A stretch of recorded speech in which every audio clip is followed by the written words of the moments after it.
The theme of Donald Trump's presidency quickly became promises kept, promises immediately done away with. And one of the big ones, besides, of course, bringing down costs, which has been a massive failure, was the declassification of files. MLK, JFK, and of course, Jeffrey Epstein. A big promise from Donald Trump, the guy who Epstein called one of his closest friends. And because of that, of course, nothing was actually released.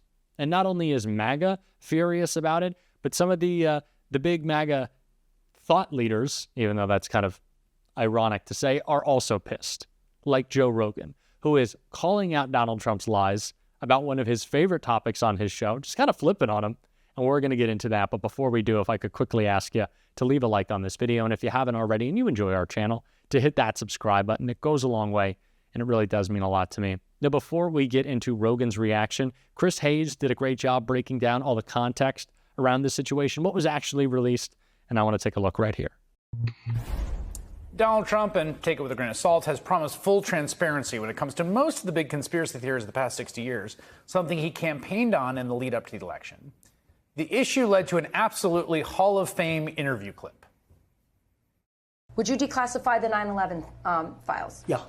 Would you declassify JFK files? Yeah. Would you, I did a lot of it. Would you declassify the Epstein files? Yeah, I would. All right. I guess I would. I think that less so because, you don't know. You don't want to affect people's lives if it's phony stuff in there because there's a lot of phony stuff with that whole world. I don't know about Epstein so much as I do the others. Yep, Epstein. Sure about that? Maybe not Epstein.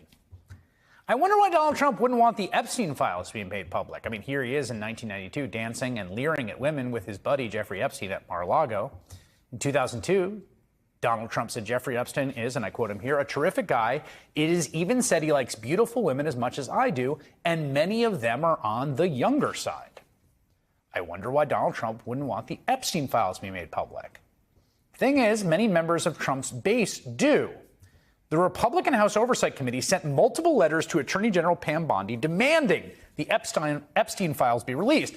Bondi then went on an apology tour to Fox News, promising the documents would be released imminently. Today, the White House made a big show of handing a bunch of conservative influencers binders labeled the Epstein files, Phase 1. But the whole stunt was a bust.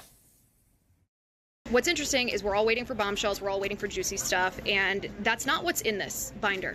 That's not what's in this binder at all. It is the biggest disappointment I think that you'll find. I encourage you to do your own homework on this. It's mostly procedural jargon, Glenn, heavily redacted.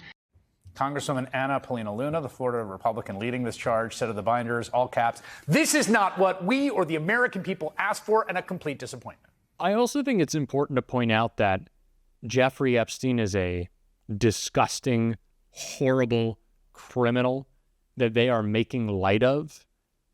I don't think we're recognizing that enough, that they are playing a game with someone who has done horrible, just inhumane things to hundreds of people, a truly evil man, and they've kind of made a bit out of it. They think it's funny. It is gross to watch. And it's the reason that even some of the most, MAGA diehards are pushing back against Trump, like Joe Rogan did right here. It's so frustrating to be sitting in a situation where the list isn't coming out. Well, it better come out, hopefully tomorrow. Why'd they release today? I don't know. What's the point in giving these people like a happy folder to wave around in front of the camera with nothing in it that's new? It doesn't make any sense. It's not encouraging. Like I said, it's the tough thing that they've got is, they've been made captain of a ship with a hostile crew. Right. So they don't have it's not like you have like magical powers. You get made captain of a ship with a hostile crew. You still have a hostile crew. Right. You've got to bring in people who are going to, be helpful as opposed to obstructionist. Right. But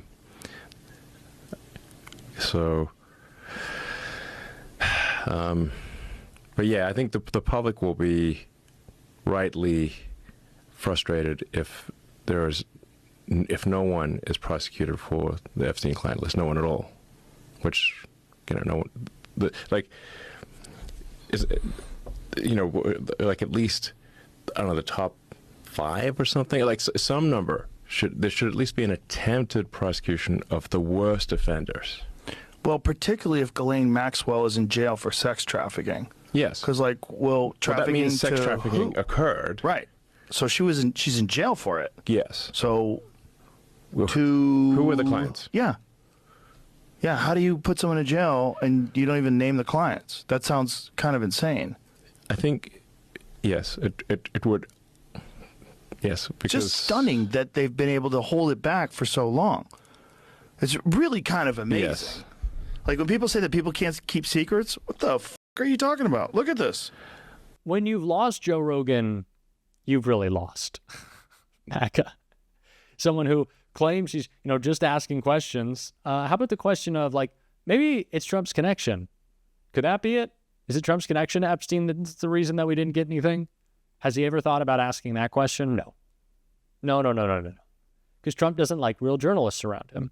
And speaking of which, at the disgraceful press conference, Oval Office meeting we saw yesterday, it was very clear that Donald Trump didn't like any real journalists around him, but there were certain journalists that he loved. Reuters wasn't there, neither was the AP. Russian state TV was. And Rachel Maddow had more on that right here. At the start of this made-for-TV debacle at the White House today, where the president and Vice President J.D. Vance screamed at our ally Vladimir Zelensky and berated him with Russian government talking points. When this happened today in Washington, there's a couple things that stuck out to me.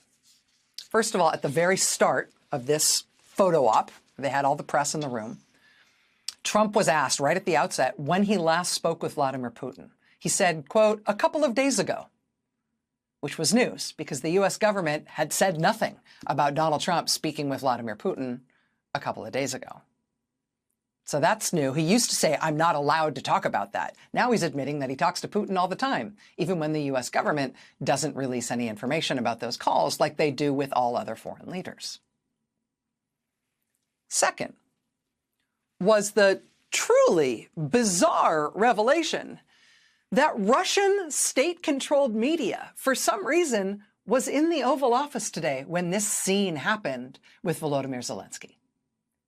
Now, to be clear, the Trump White House will not allow the Associated Press or Reuters into the Oval Office to cover White House events anymore, but somehow TASS media, Kremlin-controlled Russian state media, somehow made their way into the Oval Office for this berating of the Ukrainian president today, and Russian state media was in the Oval Office somehow live streaming from the event.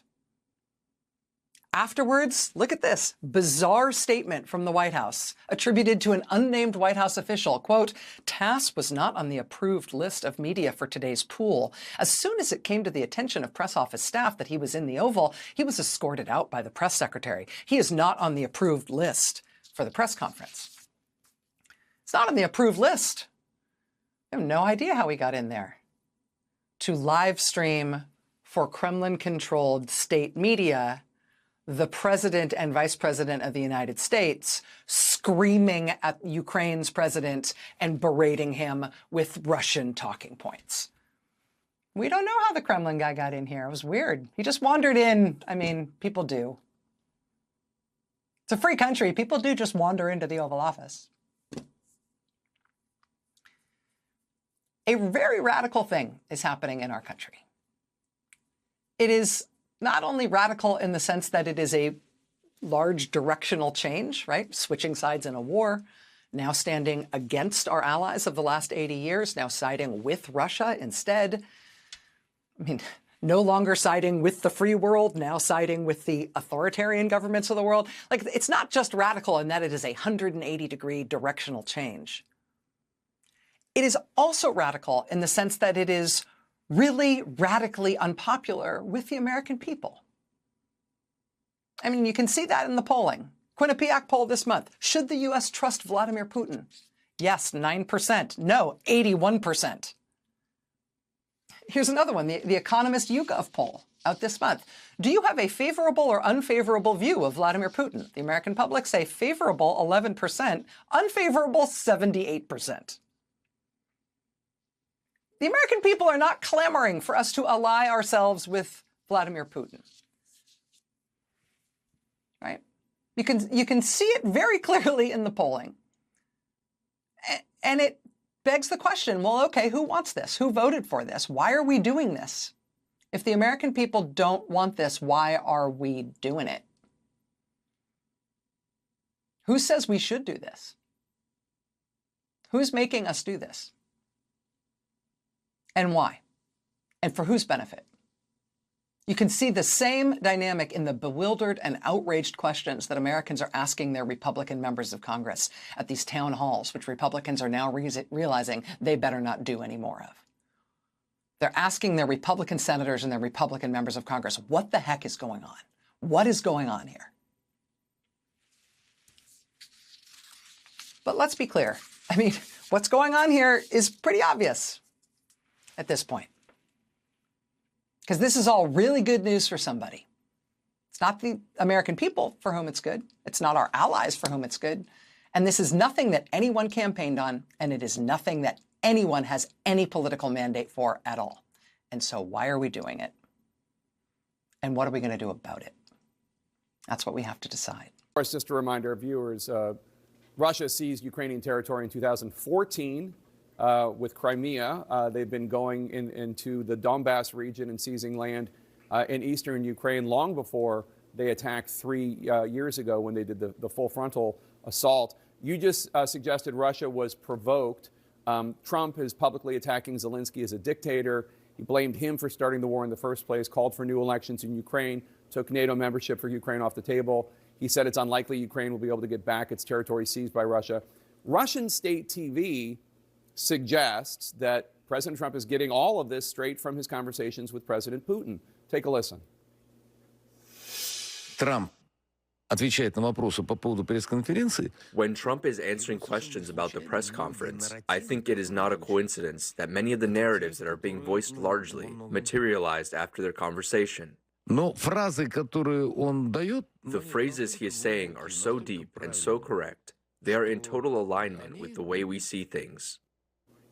Do you think it's good that the Russians think that the Trump administration is in total alignment with the way that Putin sees things? I think we've had, Jake, by my estimation, almost 1.5 million deaths here. Can we get any lower with this administration? Like, seriously, can the hypocrisy get worse? At this point, I truly don't think so. It is hard not to feel just ashamed every day to be an American with these people leading us. But the only way to fight back is to call it out. That's what we're doing on this show. And if you want to support that, as always, you can hit that subscribe button. You can leave a like on this video. And if you stuck around to the end, you can drop a blue heart in the comments. And until next time, I'll see you soon.